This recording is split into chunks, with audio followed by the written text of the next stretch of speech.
कभी कभी जिंदगी के सबसे खूबसूरत पल मार्कशीट में नहीं, यादों में लिखे होते हैं। क्लासरूम सिर्फ पढ़ाई की जगह नहीं होता, बल्कि वो जगह होती है जहाँ दोस्ती की कहानियाँ शुरू होती हैं, सपने जन्म लेते हैं और जिंदगी के सबसे हसीन लम्हे बनते हैं। चौक की खुशबू, बेंचों की वो बातें, दोस्तों के हंसी और टीचर्स की यादें। साल बीत जाते हैं पर दिल ये कहता है कि काश एक बार फिर वही क्लासरूम मिल जाए जहाँ से सपनों की शुरुआत हुई थी। नमस्कार दोस्तों, आप सुन रहे हैं रेडियो पंजाब 90.0 और मैं हूँ आपकी अपनी आरजे अनुषा। और आज के इस खास सेगमेंट याद द क्लासरूम में हम वेलकम करते हैं अपनी यूनिवर्सिटी के एलुमनाई को, जो कभी इन्हीं कॉरिडोर्स में चलते थे, इन्हीं क्लासरूम्स में बैठकर अपने फ्यूचर के सपने देखते थे। आज वो हमारे साथ शेयर करेंगे अपनी जर्नी और वो यादें जो आज भी उनके दिल के किसी कोने में ताज़ा हैं। तो चलिए शुरू करते हैं यादों और कहानियों का एक खूबसूरत सफ़र। तो आज हमारे साथ मौजूद हैं जीत सिंह, प्रियांशु चावला। तो आज हम इनकी जर्नी के बारे में जानते हैं। सो हेलो सर, तो कैसा लग रहा है आपको इतने सालों बाद अपनी यूनिवर्सिटी में आके? बीइंग ऑनेस्ट तो काफी अच्छा। सो इट्स लाइक कि सबका ही मेरे ख्याल से सपना होता है कि जिस यूनिवर्सिटी में वो पढ़े हैं तो कुछ टाइम बाद वो उसी में एज ए गेस्ट बुलाए जाएं। तो it's an honour to come here feel that. अच्छा लग रहा है। मैं 2 साल बाद आया हूँ, काफी चेंज लगता है एकदम से। मतलब कि आप उसी जगह पे जाओ, क्या कहते हैं, जहाँ पे आप इतने टाइम से थे, तो काफी नई नई चीजें लग रही हैं काफी।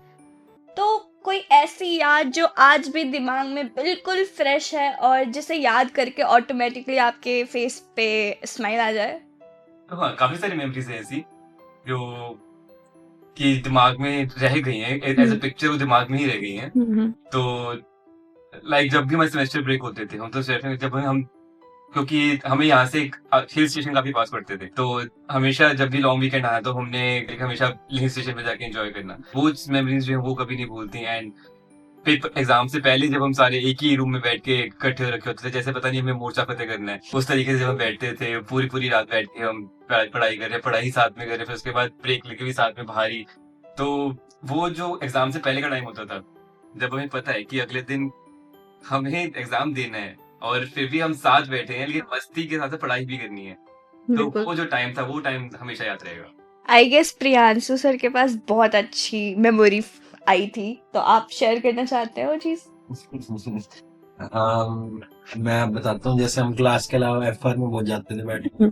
हाँ, वहाँ पे B4 ब्लॉक के पास ही था। काफी धूप होती थी वैसे तो, फिर भी मोटिवेशन लगती जाने की क्योंकि वहाँ पे एसी चलती रहती थी, राइट? मेरे को पता चल गया। उसके अलावा भी मतलब मेमोरीज तो हर जगह ही रही है कॉलेज में। मतलब 2-3 साल काफी अच्छी लाइफ थी हमारी। क्लासरूम काफी बोरिंग थी, उसके अलावा बाहर काफी कुछ हम सीखते हैं कॉलेज में आके, नए लोगों से मिलते हैं, अलग टाइप के लोग। तो अगर आपको एक दिन के लिए फिर से स्टूडेंट बनने का चांस मिल जाए और वापस से उसी क्लासरूम में बैठने का मौका मिले, तो आप सबसे पहले क्या करना चाहेंगे?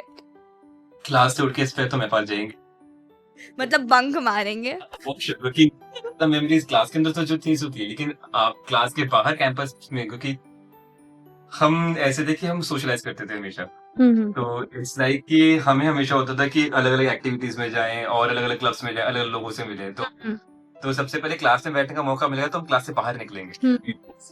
मॉर्निंग की क्लासेस तो प्रोक्सी लगवाने की ट्राई करते थे, क्योंकि नींद में होते थे सुबह, बाकी आफ्टरनून की सबसे हाँ जंग तो वही होती थी कि पहली सुबह की मॉर्निंग क्लास जो है वो अटेंड हो जाए, बस दैट्स इट। बाकी एक बार ही आगे, बाकी तो हो जाएंगी, बस पहली क्लास में हिम्मत लगती थी।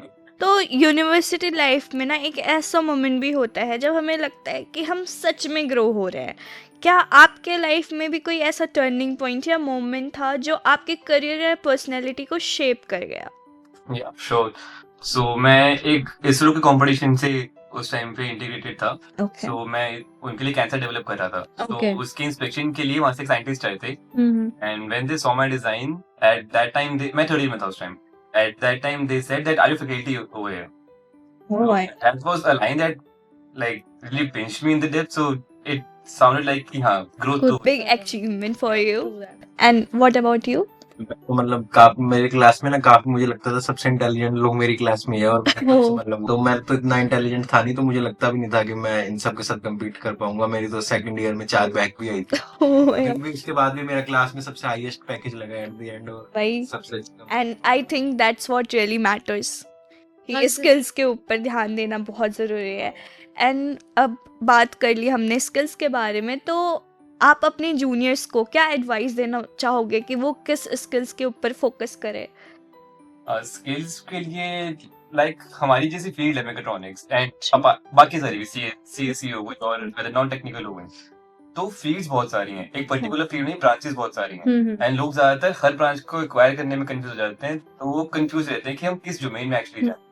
तो आई वुड से कि पहले फोकस करो कि तुम्हें करना क्या है अपने फील्ड में, एक पर्टिकुलर नीश चूज करो कि इस नीश में काम करना है एंड देन सी कि उस ब्रांचेस में कौन सी सिलेक्टिव ब्रांचेस तुम्हारी हेल्प करेंगी and work on that. Mechatronics काफी मतलब डिफरेंट फील्ड है, काफी लोगों को तो इसका पता भी नहीं। हाँ जी। ये मिक्सचर है मैकेनिकल, इलेक्ट्रॉनिक्स और रोबोटिक्स का, तो मतलब यही जैसे सही बोल रहे हैं कि डिसाइड करना चाहिए आपको इंटरेस्ट किस चीज में है, उसके बाद वो स्किल्स क्या चाहिए वो खुद अब एआई वगैरह सब कुछ आ गया, सर्च करके चैट से पूछ के क्या करना चाहिए, एक रोड मैप बना के उस पर फोकस करें तो बेस्ट रहता है। मतलब सिंपल भी है काफी, जब तक आप उसको अचीव ना कर लो तो काफी डिफिकल्ट लगता है, आखिर में अचीव होने के बाद लगता है कि पाथ ईजी था।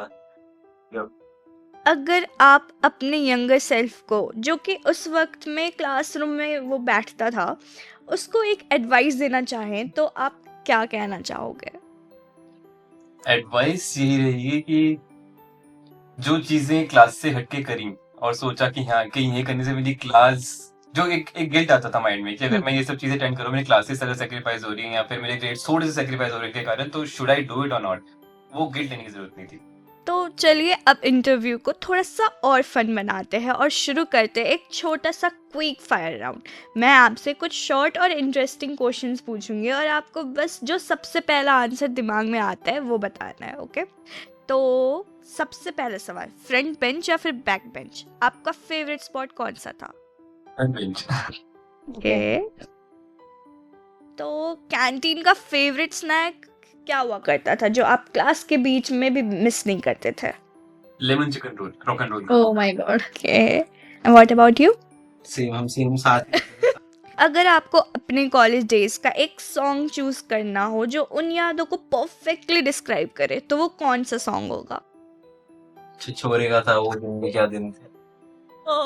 असाइनमेंट्स लास्ट मिनट पर करना या फिर टाइम पर कंप्लीट करना, आप किस कैटेगरी में आते थे? टाइम के एक दिन बाद। ओके। तो कॉलेज फेस्ट, क्लासरूम गॉसिप या फिर canteen talks? College fest.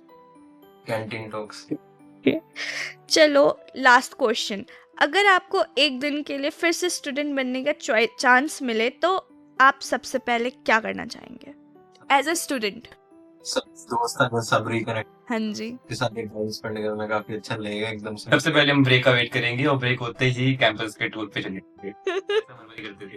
Okay, हमारे पास क्लासरूम में बैठने वाले स्टूडेंट्स नहीं आए हैं। ओके समझ गई मैं। टीचर जैसे मुड़ता था ब्लैक बोर्ड की साइड लिखने के लिए कुछ भी, तो बच्चे। तो दोस्तों, ये थी कुछ दिल से जुड़ी हुई बातें और यादों का सफ़र, और ऐसे ही और भी कहानियों के साथ हम मिलते रहेंगे याद आदा क्लासरूम में, सिर्फ रेडियो पंजाब 90.0 पर। और मैं थी आपकी अपनी आरजे अनुषा।